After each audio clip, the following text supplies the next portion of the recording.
know about you, but that was definitely exciting. Just see that cover come off and see the beautiful Trans Am. Let's get to know the owner, the lady behind it, Angie Johnson. Angie, how's it going? Good. How are you doing today? I'm good. This is so exciting. Thank you. Thank you. I was super excited to show it to you. I've been involved with the whole process of the design. I'm a Pontiac girl at heart. Okay. Always loved these cars. All of us loved these cars as a kid, all due to Smokey the Bandit. But I thought this is what I was going to have for my first car. For your first car. Yeah. And my dad would always say, no, I'm sure you're going to, you're young. You're 7, 8 years old. You're young. What, did you say 7 or 8 years old? Yes. Okay. I've been a car girl since I was a little one. I've always been a car girl. I played with cars as a little girl. I didn't play with dolls. I just absolutely love cars. And as a little girl, I was attached to this particular car. Thought that was what I wanted to have as my first car. And on the weekends after church, my dad and I would always go to the dealerships and look at new cars. And I just always wanted one of these. Yeah. He was like, no, you'll probably want a Corvette or something else like that. But for whatever reason, I was always attached to Pontiacs. And my first car was a Pontiac. And me being an 80s girl, yeah, ended up with a Fiero GT, which I know that's crazy to hear, but back in the day, that was, one of the cars that was so popular at the time.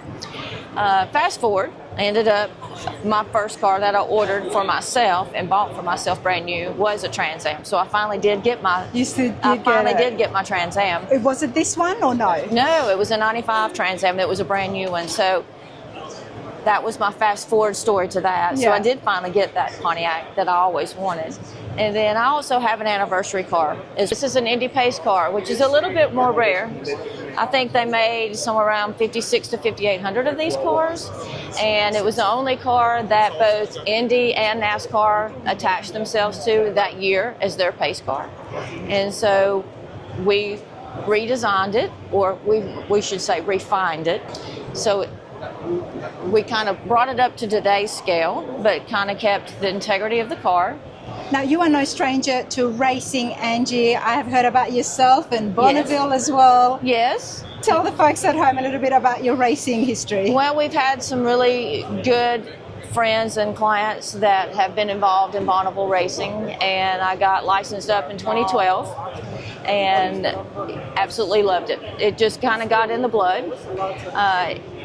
And I would love to be able to get on the 200-mile-an-hour record club, but I don't know if I'll ever get a chance to do that. Well, we had a Cadillac that we started out with, and it was an XLR, and that was built for Bob Johnson, and we raced it for quite some time out there. He got a couple of records with it, and then we ended up building a Studebaker for another good friend of ours, Paul Gillum, which is past at this point. We haven't gotten the record with it yet, but it was an but it was an absolutely beautiful car as well. But I hope that we can still go racing out at Bonneville for sure. Well, will you be racing in this at all? No, this one was really intended for road tours and different stuff like that. I mean, I really wanted something that I could actually drive. Love doing the show cars, and this one absolutely is a beautiful show car, but intended to put on the road and enjoy. Absolutely. In true Johnson style, right? Yes. What's the engine? I know it's got a Pro Charger we can see. Yes, it's an LS6 built by Keith Dorton, automotive specialist, with a Pro Charger. Super excited about getting behind the wheel. We haven't been able to drive it yet. We just got it finished up and loaded it on the trailer just to get it out here. You haven't taken it for a drive yet? Not yet. Wow, I mean, that would be a moment. I hope to get a clip from you when you do go for a drive, and just to see your face. I mean, I do love seeing the 80s and 90s cars coming here at Sema, everybody. As much as I love the classics, it just tells me that the culture is continuing on and embracing the later years. And this, of course, I mean, it looks phenomenal. Let's take a moment and talk about the wheels. Sure. Those wheels are turbine wheels, and we built those in-house. They're a little bit bigger diameter, and they're 18s and 19s. We just tried to keep the integrity of what the Trans Am had on the car, but just kind of bring it up to date again. Kept the pinstripes on it. They're a little bit smaller. if you'll pay attention to that. Josh Shaw came in and did all of our striping and did a phenomenal job on it. Love working with Josh. Josh is absolutely amazing. Yes, and he is. does great work. And instead of on the turbo hood, we kept the turbo hood on the car, and we did a cute little fun 80s comments on the lights. You did? Okay. Which is right in this area right here. Maybe you can try to pick that up. Since it is pro-charged.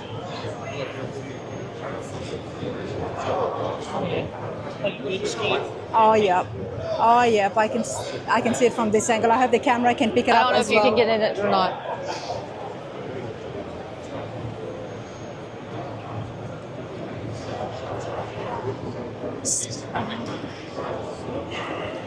Bitchin', radical, gnarly. Yes. Okay. We had to do something fun. Have fun. Bitchin', radical. I mean, I don't remember growing up with it, but I do know watching the movies. Yes. That those were definitely words that were used over and absolutely. over again. Yes. I'm a true 80s girl. Can't help it. Angie Johnson is here with me, everybody. Johnson's Radiators, surely you would have seen the great products there. And of course, Johnson's hot rods, wheels, the front arms. There's so many parts and products, as well as brilliant hot rods. When you've got Alan's wife here, not just his wife, but an absolute car girl racer at heart as well. Yes. You know, I had to check out this build, and I got to say, I'm loving it. Thank you. It's so modern. It is so modern. You've definitely got a lot of the 80s features in there. You can see that. You know, it's a Trans Am, which I love and appreciate, because I'm not standing there saying, what is this? Oh, yeah. But it's modern, and it fits into 2025. Correct. The vision was, if I was a designer in that period, even though we're bringing it back up to today's terms, we wanted to integrate both the anniversary car, which is a 79, and this 1980 pace car. So we did a complete redo of the interior. So we brought the silver leather from the anniversary car, and we leather wrapped everything. The dash, the quarters, Wow. everything. But kept the integrity to what the interior was. Just kind of clean it and refine it a little bit. This car had white interior. This one actually had it. It was all an oyster color, and then the center of it was a cloth that was black dots. So if you kind of can see the, I guess, the style, it did have the perforated leather on the top, on the headliner. So we just kind of brought that back down into the center of the car. It has heated seats, so that kind of brings it up to date. That's what I mean. And then, just like I said, we just really refined what they actually did. I mean, it was a beautiful design anyway. We all love these cars. But it's just brought it to today's day and age. That's what it has done. You don't look at it and say, oh, you know, that's an 80s, that's a 90s. It's just so much more modern now. It was funny that you say that, because I was talking to a gentleman yesterday, and he was a true Trans Am owner, had several of these cars, and he was just looking at it, and he was like, tell me what I'm missing here, because it looks like something that they would have done. And which is, you know, I told him, I said, I take that as a huge compliment. And that's what you want. So Yes. to have so much changes and so much that goes into these builds, yet it is so subtle that unless you're asking the builder and the owners, you are not going to know, which is why I like doing these interviews, everybody. Now, you love this. Pontiac girl, what is your favorite feature on the Trans Am? It's kind of hard to say that. The favorite feature. I don't know that I have a favorite feature on the car. I was so involved in doing the interior that's been so much fun. We did decide, instead of having all of this shiny as it was, we decided to flat that color, and to me it just made that eagle soar off the hood. So there's so many favorite features on it. I don't really know. I couldn't tell you just one. Well, I guess you answered my question. I was going to ask how much involvement you had. You said you were involved with the interior. Very much so. Okay. I mean, it was a day-to-day process. You know, we were building this as a team. With Maria? Maria. Yep. Maria did a beautiful job. Absolutely did a beautiful job. But yes, all of us as a team kind of went through all of this and So you don't just get behind the wheel, you get your hands dirty, eh? Yes. Let's just say that. You're very humble, very modest. We cleaned the door panels up, and then we also machined in-house the sill plates. They're also LED lit. It's definitely a lot more neater, and especially look at the door panels. There was a lot of other things here, wasn't it? There was. There was the pull, the door handle, the locks. It just needed to be cleaned and refined, but it looks exactly like what they would have done, for sure.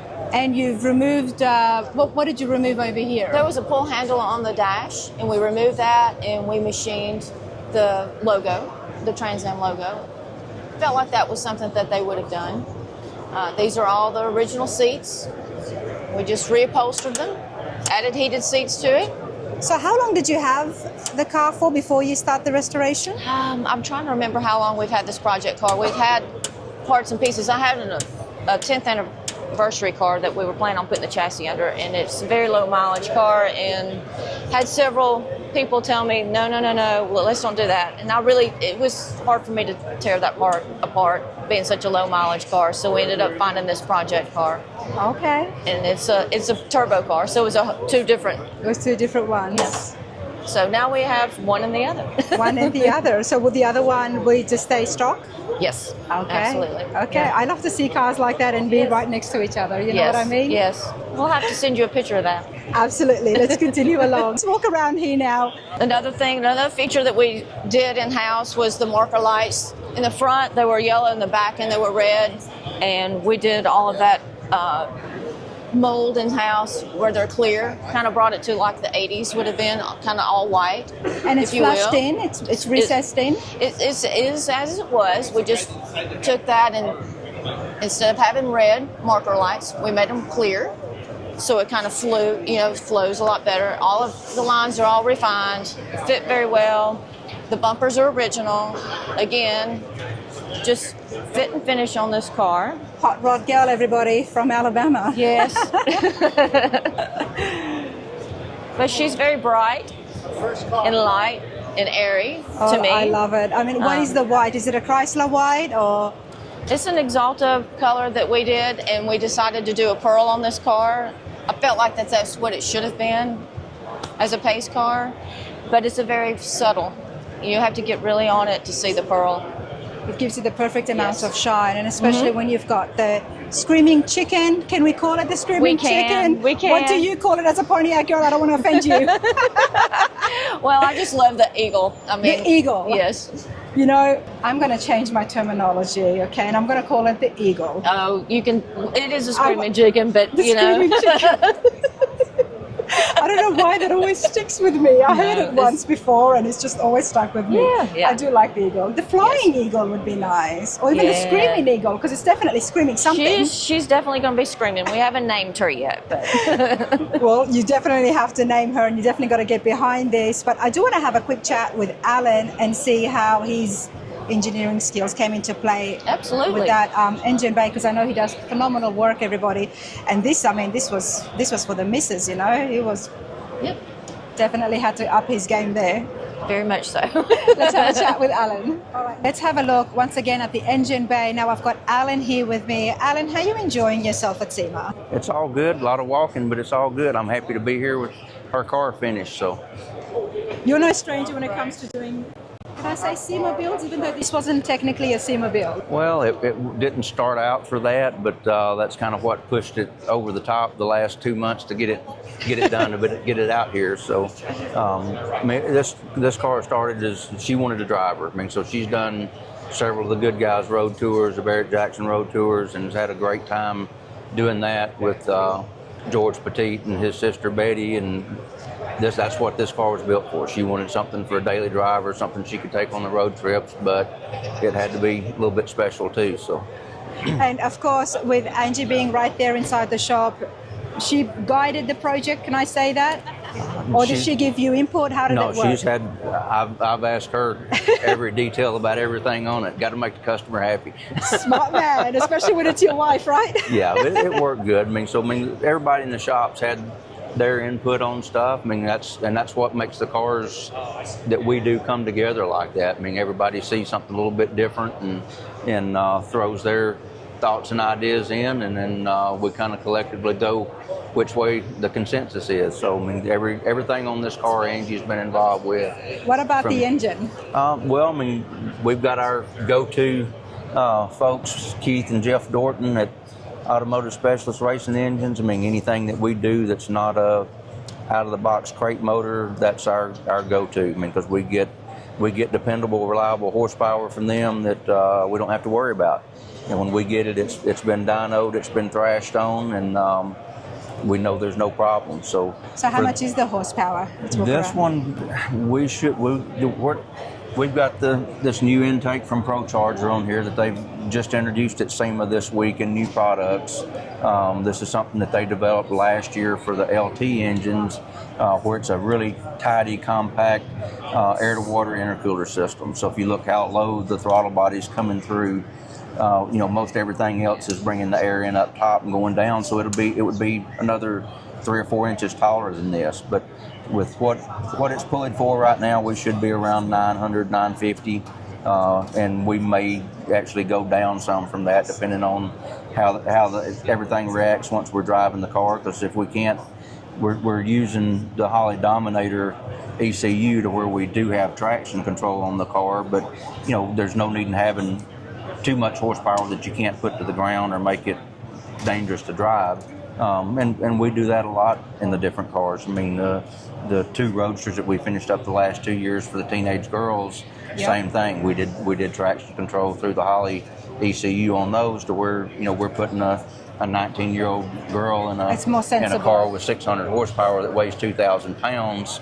She can't get in trouble with it. So I've always wondered about that. And I've mentioned this before. The horsepower just keeps rising every year. Like I was said to mention it to someone earlier, 1,000 is not even enough anymore. But if you can't put that to the ground, it's kind of useless. So by using the traction control, it's no different than all your new cars. I mean, you get in a new Corvette that's 600 horsepower, turn the traction control off, you can't drive it. Yeah. Turn the traction control on and anybody can drive it. I love that. That's the stuff. When I talk about having a beautiful classic in the modern day on our roads, and for anybody, men, women, young and old, to be able to drive it, that's the kind of tips that we need. So I'm glad you're looking into that. But is that to cool down the ProCharger? So that's the air intake is here on the right side. So Angie wanted to keep the turbo hood for this car, and it's an offset power bulge, so it's kind of asymmetric. So there needed to be something there to look like it belongs when you open the hood. So that's what we came up with to do that, and kind of emulate the way the ProCharger top hat on the intake looks. So, and then we wanted to keep everything clean, tidy, kind of factory looking, but detailed. So. But it still looks pretty, even though it does look like it's from the factory. And I was wondering how that fitted in with the custom engine here that we've got, right? So that was all pieces that we scanned the underhood side of the car, and that was all 3D modeled on SolidWorks and then 3D printed. So we're same thing there. 3 or 4 years ago, that would have been a part that we would have had to CNC machine, that would have had hours of programming, machining. Now it's something we can 3D print and be done. And it'll be cheaper for the customer as well. Absolutely. As opposed to getting something CNC'd, it's a lot more cheaper to get it 3D printed. And that's what happens. Johnson's Hot Rods, check out the shop tour, everybody. CNC, you make the wheels, you make so many other parts, and of course, like I was mentioning it earlier, those radiators. Well, and something kind of unique with the radiator on this one, so we actually have the heat exchanger for the air-to-water intercooler built into the radiator. So now it's something that, again, before we started doing this, the shops are having to do a standalone heat exchanger, find a place to mount that out in front of the radiator, and possibly add more fans to it, where we're able to incorporate that all in one unit. So you've got one thing to package, you've got one fan that's cooling it, and it just makes everything easier for the shops. Plus you're getting more efficiency. Now, of course, you making the radiators, you're able to custom that into the production of this particular radiator here. Okay, wow, that's interesting, isn't it? So for future builds, for customers who do have cars like this or similar cars. So we're doing that we haven't gotten into some of the Ford or Mopar stuff yet, but Chevrolet, GM, we're doing about everything from 67 up. We can accommodate that built-in heat exchanger. Love that. So anybody that's doing an LT4, LT5, or Pro Charger, anything that they're doing, an air to water intercooler, we can accommodate that to make it easier package and give them a better cooling efficiency with what they're doing. When we talk about all-in-one custom hot rod shops, I think it doesn't get any better than this, right? Well, thank you. I mean, we're appreciate talking that. wheels, interior, of course, paint, body, and then 3D printing all the custom stuff, and on top of that, to get your radiator customized. Johnson's Hot Rods. Alan, I sure appreciate this. Let's continue along. This is brilliant. Congratulations. Thank you, Ron. What's the next build? Of course, I'm going to ask that. Well, luckily we've got a shop full of stuff going on for great customers. I don't know what the next thing that'll be finished out of the shop. I would say it's either going to be 52 Cadillac that we're doing for Bob Johnson, or 86 C10 Blazer that we're doing for Ronnie and Avis Beasley, or maybe Bob's 63 Corvette. We've got a lot of stuff in the works, a lot of cool stuff. And in the near future, this guy's going to teach me how to use the Pull Max. Absolutely. Now that I've mentioned it on YouTube, I'm really under the pressure. That's awesome. Thanks for watching, everyone. Thanks a lot, Alan. Thank you.